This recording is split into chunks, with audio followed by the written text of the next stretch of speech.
Hello students, welcome to learn space. काफ़ी time से मैं इस चैनल पे कुछ भी नहीं डाल रहा था, लेकिन मैं अब वापस से सीरीज़ शुरू कर रहा हूँ। पहले तो मैं परसेंटेज की कॉन्सेप्ट सीरीज़ शुरू कर रहा हूँ, जिसमें बेसिक टू हाई लेवल तक आपके क्वेश्चंस होंगे।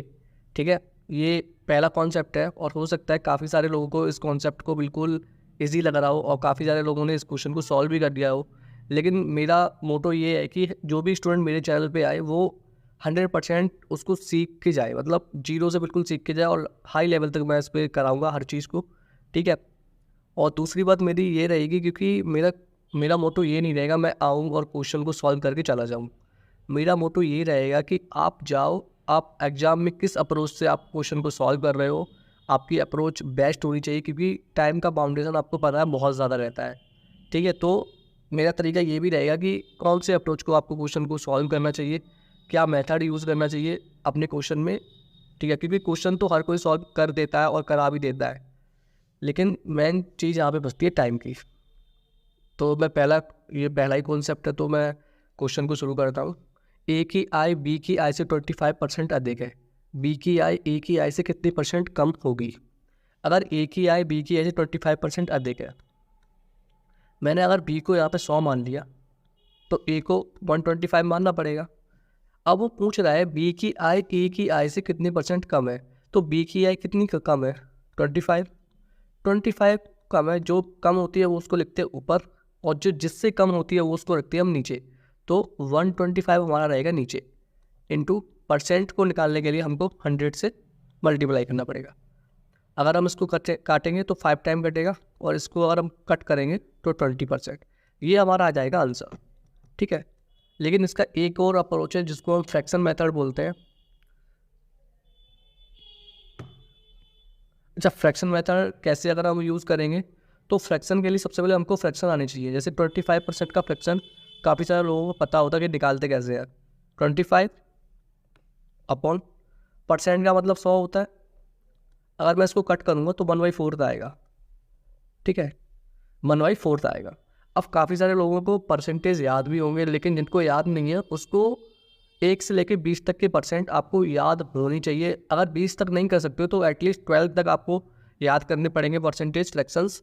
और आपको अगर नहीं मिलते हैं, आप अगर नहीं निकाल पाओगे तो आप गूगल पे सर्च करना फ्रैक्शन, तो आपको काफ़ी सारे फ्रैक्शंस आपको मिल जाएंगे। परसेंटेज फ्रैक्शंस डालना 1 to 10 1 to 20 तक डाल देगा तो आपको PDF वगैरह ईजिली प्रोवाइड हो जाएगी वहाँ से। ठीक है, तो 1/4 मतलब 1/4 इसका फ्रैक्शन आया। अब यहाँ पे करना क्या है मुझे, ए की आय बी की आय से 25% अधिक है। अगर मैं पहले तो ये लिखना ही पड़ेगा बिल्कुल सेम, ए की आय बी की आय से 25% अधिक है। मतलब अगर मैं बी को 4 मानूँ तो ए को मुझे 5 मानना पड़ेगा, क्योंकि 25% अधिक है। तो यहाँ पर मुझे इन दोनों का प्लस करके ऐड करना पड़ेगा ऊपर। तो यहाँ पर ध्यान रखना ये चीज़ रेशियो में चलेगी। ठीक है, अगर ए हमारा 25% अधिक है, मतलब ए बी को हमने 4 मान लिया तो ए को हमने 5 मान लिया। अब क्वेश्चन क्या बोल रहा है, बी की आय ए की आय से कितने परसेंट कम है। तो बी की आय कितना कम है, यहाँ से रेशियो में 1 कम है। कहाँ से, 5 से, इंटू 100% के लिए। तो यहाँ से अगर हम सॉल्व करेंगे तो यहाँ से हमारा 20% आ जाएगा आंसर। अप्रोच कौन सी बढ़िया है, अप्रोच अभी तो दोनों बढ़िया, क्योंकि क्वेश्चन बेसिक था। लेकिन यहाँ पर अगर फ्रैक्शन थोड़ा सा भी हार्ड आता है तो परसेंटेज वाला जो पहला कॉन्सेप्ट मैंने बताया बेसिक सा, वो ज़्यादा बेस्ट है। अगर फ्रैक्शन इजी है तो आप ये वाली अप्रोच को भी ला सकते हैं, या आप फ्रैक्शन को बना सकते हो इजीली, तो आप ये वाली अप्रोच आनी चाहिए आपको। मेरा कहना ये है, क्योंकि यहाँ पे डाटा बेस चलेंगी चीज़ें। अगर डाटा हार्ड है तो आपको डाटा के अकॉर्डिंग आपको सोचना पड़ेगा, क्योंकि फ्रैक्शन बन रहा है तो आप फ्रैक्शन मेथड लगाइए, क्योंकि इससे ईजी फिर है ही नहीं कुछ। और अगर वो मेथड जो मैंने आपको बताया हुआ है बेसिक सा, अगर उस मेथड से करना है तो हो सकता है थोड़े डाटा थोड़ा हार्ड अगर आता है तो आप वो पहला वाला बेसिक मेथड आप लगाइए, क्योंकि उससे क्वेश्चन ईजी हो जाएगा। ठीक है ना। तो आई होप आपको वीडियो थोड़ी सी अच्छी लगी हो, थोड़ी सी हेल्पफुल लगी हो, क्योंकि ये मेरा पहला ही वीडियो है परसेंटेज के रिगार्डिंग। आपको अगर कोई भी डाउट हो, कोई भी चीज़ आपको समझ में नहीं आया, कमेंट बॉक्स ओपन है पूरा, आप कमेंट करिए। 100% मैं आपका रिप्लाई देने का ट्राई करूँगा। और काफ़ी ज़्यादा वीडियो को शेयर करें, क्योंकि मैं बहुत कुछ प्लान कर रहा हूँ चैनल पे लाने के लिए। तो बस इतना ही है अभी के लिए। Thank you.